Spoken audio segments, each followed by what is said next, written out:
with a lot of my clients who are still working, I talk about practicing retirement while you're still working. I see some real mistakes being made in the financial arena as well as in the time arena that I think with a couple of easy fixes, you could begin to maximize your lifestyle.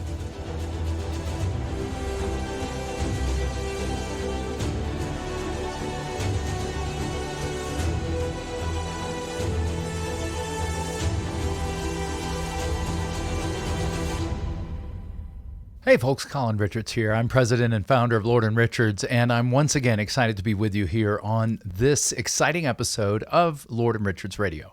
And today I'm going to be talking about a subject that comes up often as I meet with folks just like you every single day alongside of my team of investment advisors. And the question is, hey, what does it look like when we're planning for our financial independence lifestyle, Colin? You know, we talk a lot about financial independence on this show.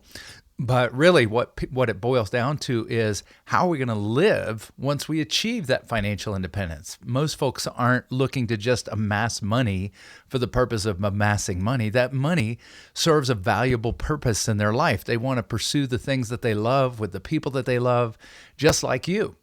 And so I thought I would take today to spend a little bit of time on the question of how to maximize your financial independence lifestyle. And I want to talk in this first segment about how to do that while you're still working. Now, you might say, well, Colin, that is the opposite of financial independence. I'm still working. You know, for me, financial independence is when I'm free from work. Well, that's true, but what we really don't want to do is wait until we're fully retired to dive into the realities of a great financial independence lifestyle. For me, financial independence is a journey that is in process. Many of you have told me, Colin, I'll probably continue to work. I just want to be in a financial position where I'm only doing it because I really want to, because I love it and enjoy it. Maybe you're working with people, or there's just something about your job that brings you special fulfillment. Well, there's no need to set that aside. As a matter of fact, the goal would be, how can you work that in as part of an overall lifestyle? But what about those who are full-time, right? Still in the working and the growing and the accumulating years, trying to save up that nest egg so one day you can step away. Well, my encouragement to you isn't to do that cold turkey. With a lot of my clients who are still working, I talk about practicing retirement while you're still working. I see some real mistakes being made in the financial arena as well as in the time arena that I think with a couple of easy fixes, you could begin to maximize your lifestyle. Let's start on the financial side. So many people, unfortunately, either through example or by reading, have been taught that the best thing to do is to just max out your home. And that sounded like good advice decades ago because it was considered a great investment. Truth of the matter is, what I've seen in my financial planning is a home is an okay investment, but it's really a place to live.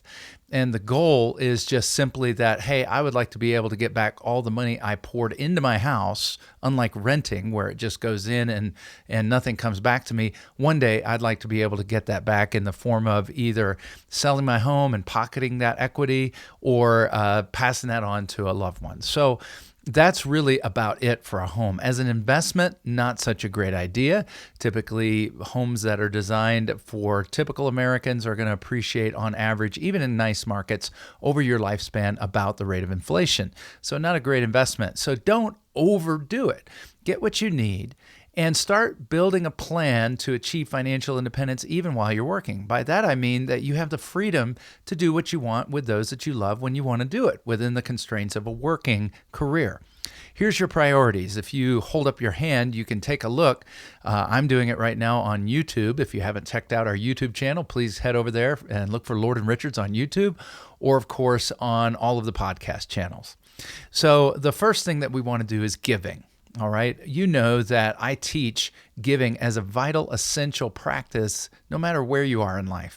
Sometimes people will say, well, I'm at a point where I'm still scraping and trying to get by. Folks, if you don't develop that attitude of giving and generosity, it's going to seep in. And in fact, your whole life. But people who are givers live great lives. I can just promise you that, not only from my own personal experience, but also from observing thousands of lives over the years. So we recommend 10%. Many of you come from a Christian background where you're following the tithe. So there's your 10%. So giving. The next level is saving. So the next finger, your index finger, is saving. And we recommend 20% during your working years, unless there's special circumstances. You're trying to retire early or you're trying to catch up. Put 20% of your paycheck aside. Hopefully, you're getting my favorite kind of money with that, which is your employer match free money. That's my favorite kind of money. And anybody who listens to me regularly knows my second favorite kind of money is tax-free money, right? So invest in a Roth 401k, not just a traditional. Your employer contribution, well, that'll be traditional, that'll be tax deferred, but your Roth money will grow tax-free and help reduce taxes later on. Then there's that big category in the middle. Your third finger is spending. And we set aside a big chunk there, 50% of your paycheck, including paying your taxes. So basically what comes home to you in your check, cut that in half, and that's what your budget should be for normal, non-luxury items, normal living, the necessities of life. You say, holy cow, Colin, you're saying I should not be spending my whole check on my lifestyle? Not if you want to enjoy financial independence now or especially in the future.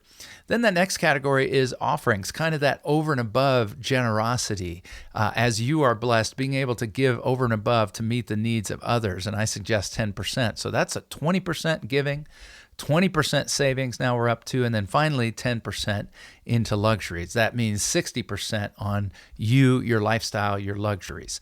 If you do it right, you've got about a fifth of your paycheck, the same amount that you're saving for the future, that you could pull out of your spending and out of those luxury categories to really start enjoying the lifestyle of financial independence, practicing prior to retirement. And it's something that I recommend if you budget properly. Anybody can do this at any financial level. So take that 10% luxury item, take about 10% out of the spending for your lifestyle, put that together. Focus during these years on value, on doing things or enjoying things that you can do at a substantial discount off of the normal prices. And if you'll do that, 20% into your lifestyle, your enjoyment, your luxuries, travel if that's what it is, your hobbies, 40% on money to cover your needs, and then 20% for your savings, then you're going to be in fantastic shape.